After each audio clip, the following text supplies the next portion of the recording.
welcome back. Today, with the continuation of the series, I will discuss today about the burden of proof. Burden of proof है क्या और इसे कौन से section में बताया गया? तो burden of proof है कि किसकी जवाबदारी है जो कि अपने आप को गिल्टी कैसे ना फील कराए, वो होता है बर्डन ऑफ प्रूफ। अब इसे इलेबोरेट तरीके से सेक्शन 3 में इंडियन एविडेंस एक्ट 1872 के अंतर्गत बताया गया। मेन जो प्रोविजंस हैं वो सेक्शन 101 से लेके 114 तक चैप्टर 7 में इसे बताया गया, इंडियन एविडेंस एक्ट 1872 में। बर्डन ऑफ प्रूफ रेफर करता है एक ऐसी लीगल रिक्वायरमेंट या रिस्पॉन्सिबिलिटी ऑफ द पार्टी जो कि एस्टैब्लिश करे फैक्ट्स को और जो असिस्ट करे कोर्ट को ये डिसीजन लेने के लिए कि उसके फेवर में वो डिसीजन आए जिसने अपने दूसरे बंदे को गिल्टी फील करवाना है। इसका मतलब है the duty to prove a fact in the lawsuit is known as the burden of proof.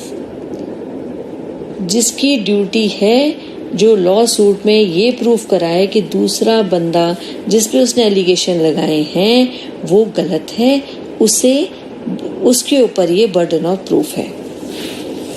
101 से लेके 103 तक डील करता है burden of proof in general और 104 से लेके 106 तक डील करता है उन सिचुएशंस के ऊपर जिसपे कि बर्डन ऑफ प्रूफ जो है वो प्लेस करता है, निर्भर करता है एक स्पेसिफिक इंडिविजुअल के लिए।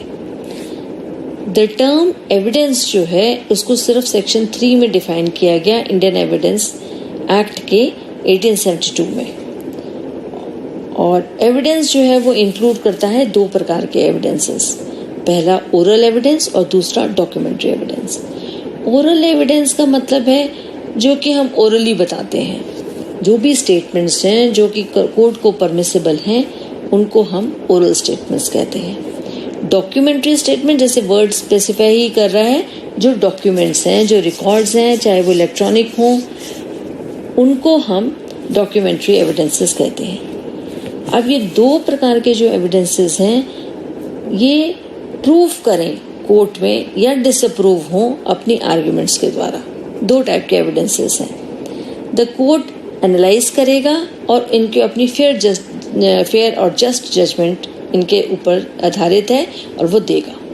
The burden of proof falls on the party that provides the evidence. जो पार्टी एविडेंस प्रोवाइड कर रही है दूसरे को गिल्टी फील कराने के लिए, वो उसके ऊपर बर्डन ऑफ प्रूफ जो है वो निर्भर करता है। अब जैसे कि हमें पता है कि यहाँ पे दो प्रकार के केसेस होते हैं, क्रिमिनल केस और दूसरा सिविल केस। क्रिमिनल केस के अंतर्गत जो बर्डन ऑफ प्रूफ है नॉर्मली वो प्रोसिक्यूशन के ऊपर डिपेंड करता है, बट ऐसा नहीं है कि सिर्फ प्रोसिक्यूशन ही इसी की जवाबदारी है कि वो बर्डन ऑफ प्रूफ उसी के ऊपर है, ये शिफ्ट भी होता है। बट सिविल केसेस में जो बर्डन ऑफ प्रूफ है यूजुअली वो प्लेंटिफ के ऊपर है और बहुत ही थोड़े से केसेस हैं जिसमें ये शिफ्ट होता है, अदरवाइज ये सिर्फ प्लेंटिफ के ऊपर ही डिपेंड करता है। उसी की जवाबदारी है कि वो किसी को गिल्टी फील कराए।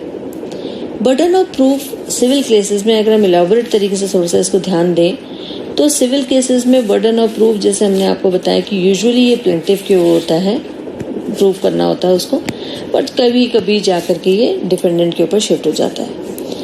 जब एक पर्सन सिविल प्रोसीडिंग को फाइल करता है तो first one is the fact of the case and the second one is the one being the legal reason. Burden of proof in such cases upon the person who files the case. जैसे मैंने बताया आपको कि जो plaintiff है उसके ऊपर burden of proof जो है वो होता है।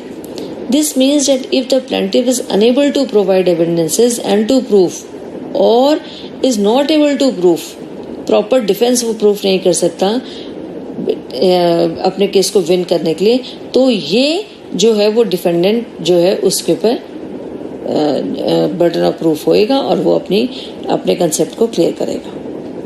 अपनी जो साइड है उसको प्रूव करेगा। क्रिमिनल साइड में जो कि हमें पता है सबसे फॉरमोस्ट थिंग ये है कि जब तक कि बंदे को जब तक वो प्रूव नहीं किया गया कि वो कन्विक्ट है, तब तक उसको हम कभी भी क्रिमिनल नहीं प्रूव करते। Most important rule that a person is innocent until proven guilty. जब तक कि वो गिल्टी उसको प्रूव नहीं किया गया तब तक उसको हम इनोसेंट समझेंगे। इसलिए duty of the prosecution to convince the court the accused has committed a crime which means a burden of proof lies on the prosecution. Mainly ये प्रोसिक्यूशन पर डिपेंड करता है।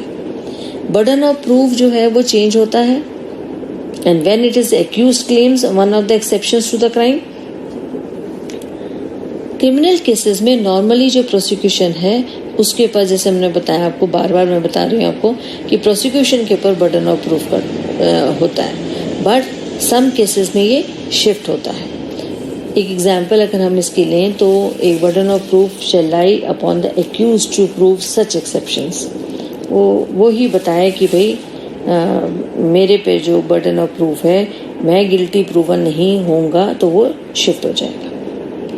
इसमें एक एग्जांपल है MS Reddy versus state inspector of police, ऐसी भी नेलोर का केस है, जिसमें कि प्रिलिमिनरी बर्डन जो था वो फॉल करता था प्रोसिक्यूशन पे और बाद में वो जो डिफेंडेंट था उसके ऊपर चला गया था।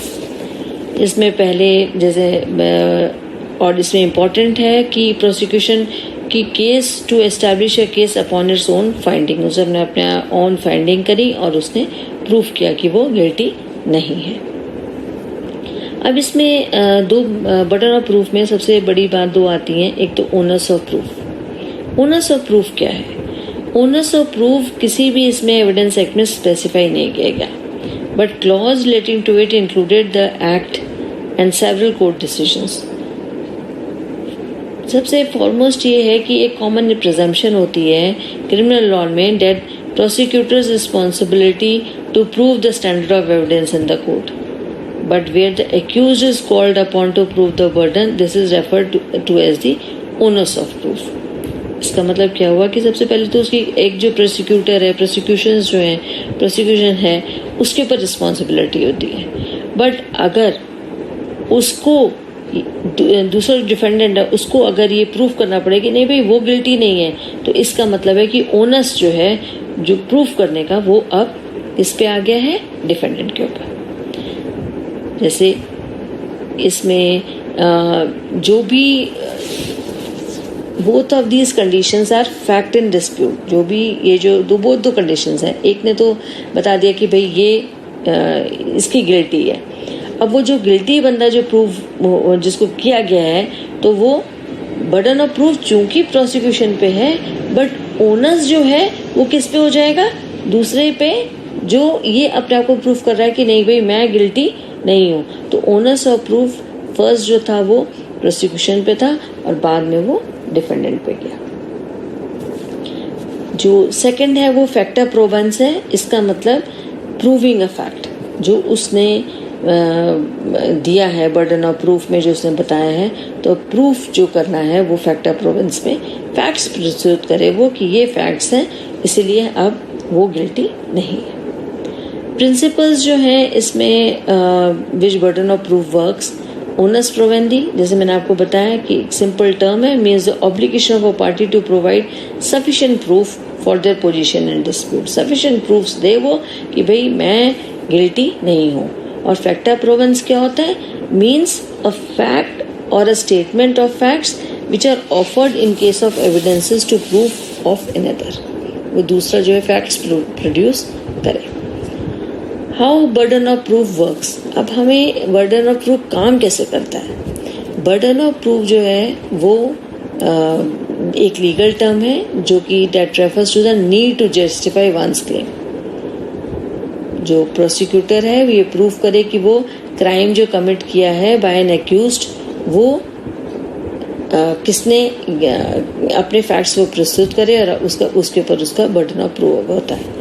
हूएवर विशेस, इसमें थोड़ा सा ध्यान देंगे कि जो भी विश करता है कि कोर्ट जो जजमेंट देगा वो उसके फेवर में हो, तो उसको अपने फैक्ट्स प्रस्तुत करने पड़ेंगे। वो अपने फैक्ट्स प्रस्तुत करे और फिर जो कोर्ट को मदद मिले एक फेयर डिसीजन लेने के लिए।